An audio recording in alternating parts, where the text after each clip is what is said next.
Assalamualaikum warahmatullahi wabarakatuh. Ketemu lagi dengan saya, Pak Mate. Pada kesempatan ini kita akan belajar daring matematika kelas 12 tentang dimensi 3. Adapun pokok pembahasannya adalah menentukan jarak antar titik. Nah, sebelum saya lanjut, simak terus video pembahasan materi ini hingga selesai. Jika ada yang tidak dipahami, silahkan komen di bawah video ini. Baik adik-adik, mari perhatikan diagram alur konsepnya. Berdasarkan kompetensi dasar yang harus kita capai, diharapkan setelah belajar ini, kita dapat mendeskripsikan jarak dalam ruang, yaitu jarak antar titik, jarak titik ke garis, dan jarak titik ke bidang. Nah, untuk mengetahui semua jarak ini tidak terlepas dari rumus pembantu, yaitu teorema Pythagoras yang sudah kita pelajari di materi sebelumnya. Sekarang langsung saja kita bahas jarak titik ke titik atau jarak antar titik. Untuk memahami konsep jarak antar titik atau titik ke titik, mari kita perhatikan gambar kota dan jalan yang menghubungkannya. Nah, seperti ini ya gambarnya. Nah, misalnya Guswati berencana pergi ke kota C. Dia berangkat dari kota A. Tentukan rute perjalanan yang mungkin ditempuh oleh Guswati. Nah, untuk mengetahui rute mana saja atau rute perjalanan yang mungkin ditempuh oleh Guswati, kita bisa membuat sebuah tabel ya, seperti ini. Nah, ini nomor untuk beberapa kemungkinan rutenya, kemudian kemungkinan rute dari kota A ke kota C, lalu kita hitung panjang lintasannya. Kemungkinan yang nomor 1, si Guswati bisa saja berangkat dari kota A. Nah, ini si Guswati itu tadi kan berencana pergi ke kota C ya. Bisa saja dia berangkat dari kota A lalu ke kota D dulu baru ke kota C. Nah, kita hitung panjang lintasannya. Kita lihat dari kota A ke kota D itu jaraknya 20 km. Kemudian dari kota D ke kota C 23 km. Sehingga panjang lintasannya tinggal dijumlah saja. 20 tambah 23 yaitu 43. Lalu kemungkinan yang kedua, bisa saja si Guswati ini berangkat dari kota A lalu ke kota B, baru ke kota C. Nah, kita hitung panjang lintasannya dari A ke D 20 ditambah dari D ke B 17, kemudian ditambah dari B ke C 18, sehingga panjang lintasannya yaitu 55 km ya. Kemungkinan rute yang ketiga, bisa saja si Guswati langsung berangkat dari kota A ke kota C, sehingga panjang lintasannya yaitu 27 km. Kemungkinan yang keempat, bisa saja si Guswati berangkat dari kota A ke kota B dulu, baru ke kota C.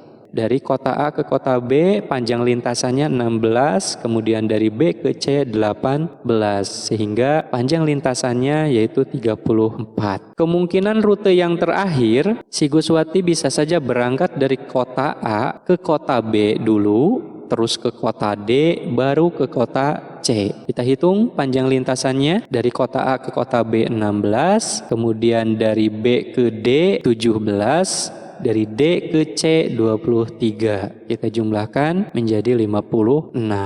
Nah, dari kemungkinan rute ini bisa kita simpulkan yang mana yang merupakan jarak dari kota A ke kota C. Jadi jarak antara kota A dan C itu merupakan panjang lintasan terpendek yang menghubungkan antara kota A dan C, yaitu yang mana yang terpendek? 27. Dengan demikian, konsep jarak antar titik adalah panjang lintasan terpendek. Nah, itu ya, jadi harus digarisbawahi sekali lagi, jarak antar titik adalah panjang lintasan terpendek. Nah, sekarang mari kita pahami konsep tersebut dalam bangun ruang. Perhatikan contoh berikut. Diketahui sebuah kubus ABCD EFGH. Kemudian kita cari manakah yang merupakan jarak antara titik F dan G.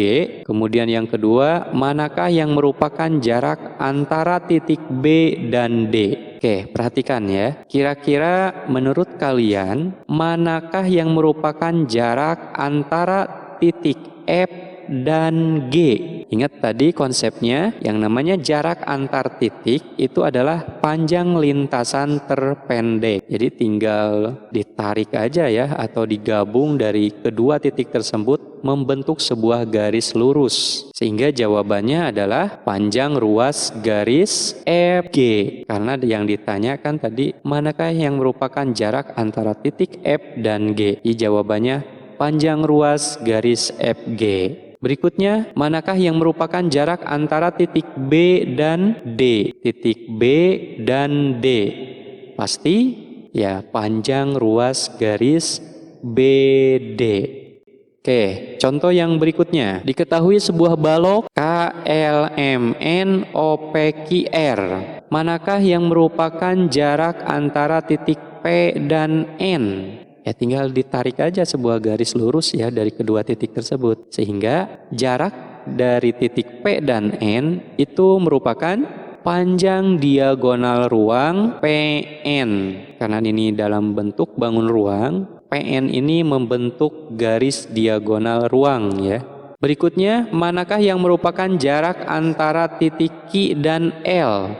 Coba, jarak antara titik Q dan L. Ya tinggal ditarik garis lurus ya, yaitu membentuk sebuah panjang diagonal bidang QL ya. Contoh berikutnya, diketahui sebuah prisma ABCD EFGH. Coba, manakah yang merupakan jarak antara titik E dan F? Ya betul, panjang ruas garis EF. Kemudian, manakah yang merupakan jarak antara titik B dan D? Titik B dan D. Ya, betul.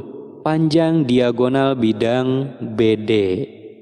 Ya, satu lagi biar lebih paham ya, supaya kalian bisa dengan tepat menentukan mana jaraknya. Diketahui sebuah limas sebagai berikut. Manakah yang merupakan jarak antara titik T dan D? Titik T dan D. Ya, betul. Jadi panjang ruas garis TD. Terus, manakah yang merupakan jarak antara titik B dan D? Panjang diagonal BD. Ya, seperti itu ya. Jadi untuk menentukan jarak atau menemukan manakah jarak yang dibentuk antar titik, tinggal ditarik saja sebuah garis dari kedua titik tersebut sehingga membentuk sebuah garis terpendek ya. Maka itulah jaraknya.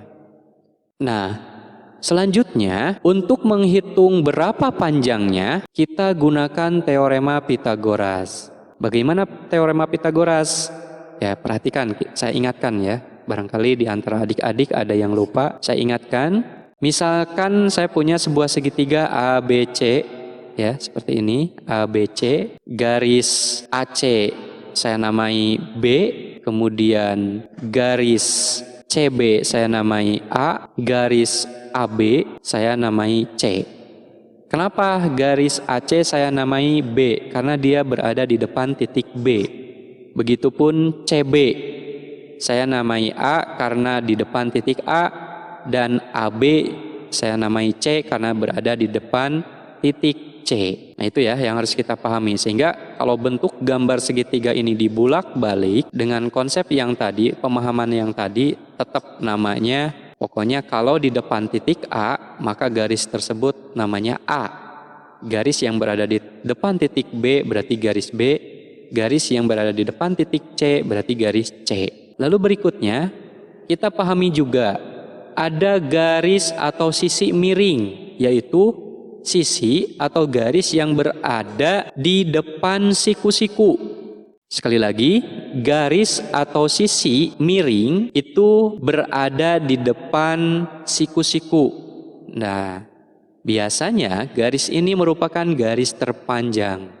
Sehingga rumus Pythagorasnya, karena sisi miringnya atau garis miringnya adalah C, maka rumusnya adalah C sama dengan akar A kuadrat ditambah B kuadrat. Karena C ini sisi miring, maka di sini dijumlah. Nah itu ya, Untuk mengingatnya, karena sisi C ini atau garis C ini merupakan sisi miring, karena di depan siku-siku tadi, ingat, sisi miring itu di depan siku-siku, maka rumus Pitagorasnya dijumlah saja. Akar A kuadrat ditambah B kuadrat.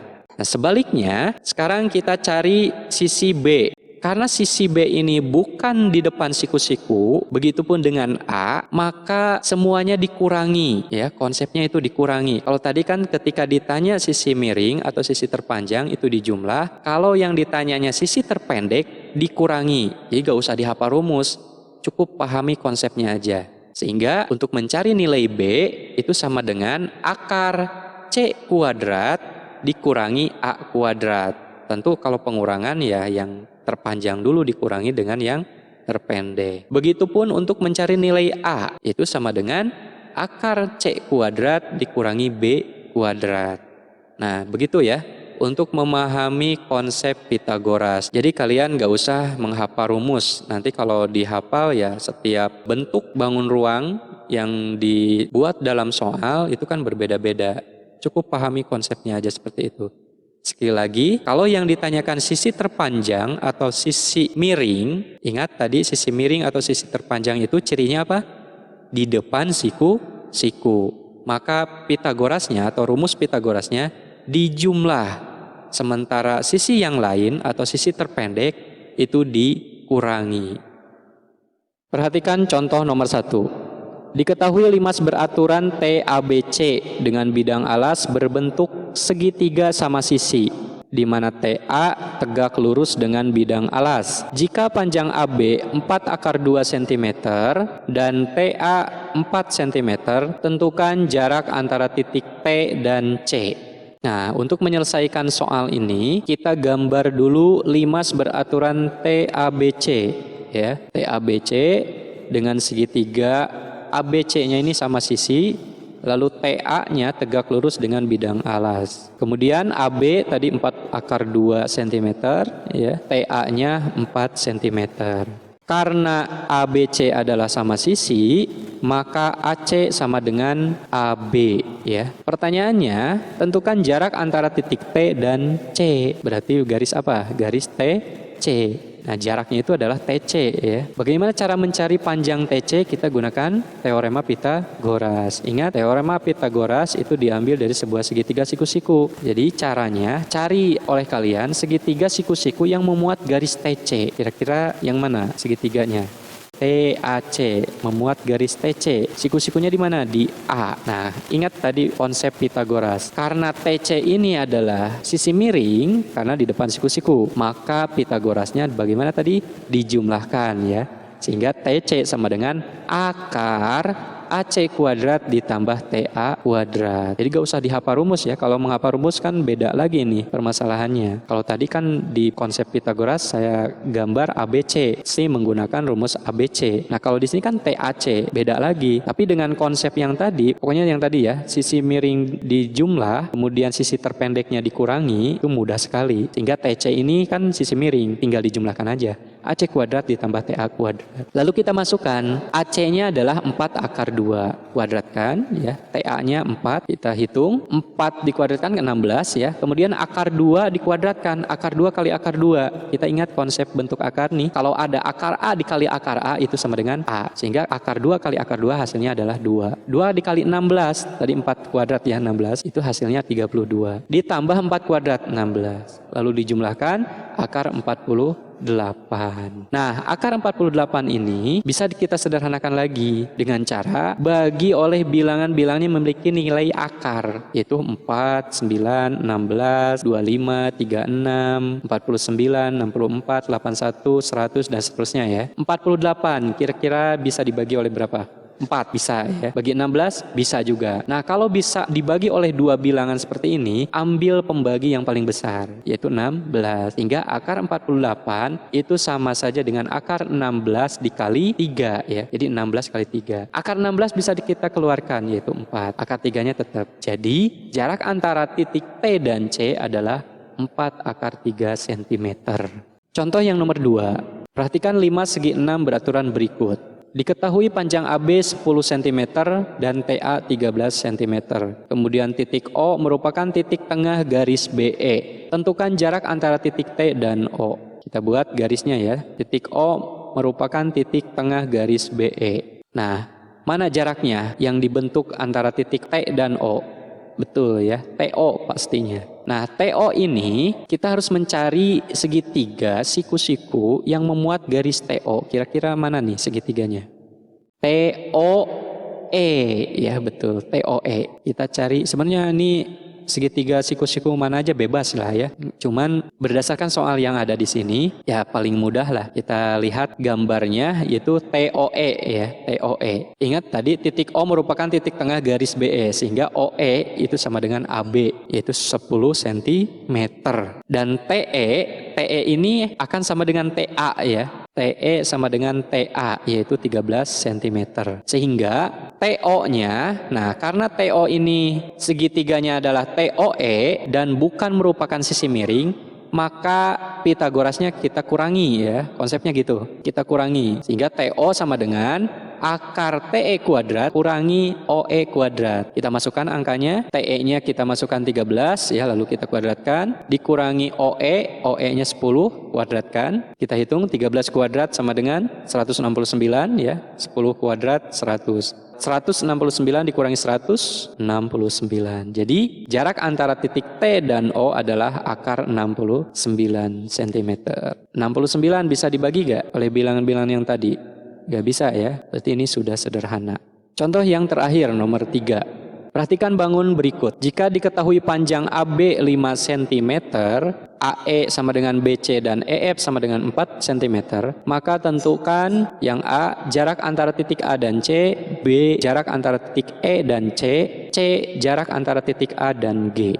Kita selesaikan. Yang A jarak titik A dan C pasti memuat garis AC ya. Nah, kita cek AC ini kira-kira membentuk sebuah segitiga siku-siku yang mana nih? A, B, C ya. Siku-sikunya di titik B. Karena AC merupakan di depan siku-siku, maka AC garis miring atau sisi terpanjang. Pitagorasnya bagaimana tadi? Dijumlah ya. AC sama dengan akar AB kuadrat tambah BC kuadrat. AB-nya 5 kuadratkan ya. Kemudian BC-nya 4. kuadratkan. Sehingga hasilnya akar 25 tambah 16, akar 41 cm. Jadi jarak antara titik A dan C adalah akar 41 cm. Sudah sederhana ya. Yang nomor B, jarak antara titik E dan C pasti membentuk sebuah garis EC ya. Coba segitiga siku-sikunya mana nih? A, EC, betul ya. Siku-sikunya di A. Nah, karena EC juga merupakan sisi terpanjang atau sisi miring karena berada di depan siku-siku, maka ini dijumlahkan juga Pitagorasnya. EC sama dengan AE kuadrat tambah AC kuadrat. AE-nya berapa? 4 ya, kuadratkan. AC-nya tadi di poin A itu sudah diketahui yaitu akar 41. Kita masukkan akar 41 dikuadratkan sama dengan 4 kuadrat 16. Akar 41 tadi kan ingat ya, akar A dikali akar A hasilnya A. Jadi akar 41 dikali akar 41 pun 41. Kita jumlahkan menjadi akar 57. Jadi jarak antara titik E dan C adalah akar 57 cm. Yang terakhir jarak antara titik A dan G pasti memuat garis AG. Nah, AG kira-kira nih membentuk sebuah segitiga siku-siku yang mana nih? AGH nih, AGH. Siku-sikunya di H. Sehingga AG merupakan sisi terpanjang. Ini juga ya dijumlah Pitagorasnya. AG sama dengan akar AH kuadrat ditambah HG kuadrat. Akan tetapi di sini AH-nya belum diketahui. Maka kita cari AH, kita gunakan segitiga siku-siku yang mana? AHE. AH ini juga sisi terpanjang, kita jumlahkan. AH sama dengan akar AE kuadrat ditambah EH kuadrat. Ya, kita masukkan AE-nya 4, kuadratkan, ditambah EH-nya 4 dikuadratkan. Hingga hasilnya akar 16 tambah 16, yaitu akar 32. Kita sederhanakan, akar 32 itu menjadi akar 16 dikali 2. Akar 16-nya bisa kita keluarkan menjadi 4, akar 2. Nah, AH-nya sudah diketahui yaitu 4 akar 2. Kita masukkan 4 akar 2 kuadrat. HG-nya tadi 4 ya, dikuadratkan. 4 kuadrat 16, akar 2 dikuadratkan 2 ya. 2 kali 16, 32. Ditambah 4 kuadrat 16. Akar 32 tambah 16 itu sama dengan akar 48. Nah, akar 48 tadi kan bisa disederhanakan ya, yaitu akar 16 dikali 3. Akar 16-nya kita keluarkan menjadi 4 akar 3. Jadi, jarak antara titik A dan G adalah 4 akar 3 cm. Nah, dari contoh tadi dapat kita simpulkan konsep jarak antara dua titik adalah panjang lintasan terpendek. Nah, bagaimana cara mencari panjangnya? Kita menggunakan teorema Pythagoras dengan konsep ketika yang dicari sisi terpanjang tinggal dijumlahkan, ketika yang dicari adalah sisi terpendek tinggal dikurangi. Ya, itu saja mungkin yang bisa saya sampaikan. Kurang dan lebihnya saya mohon maaf. Wabillahi taufiq wal hidayah. Wassalamualaikum warahmatullahi wabarakatuh.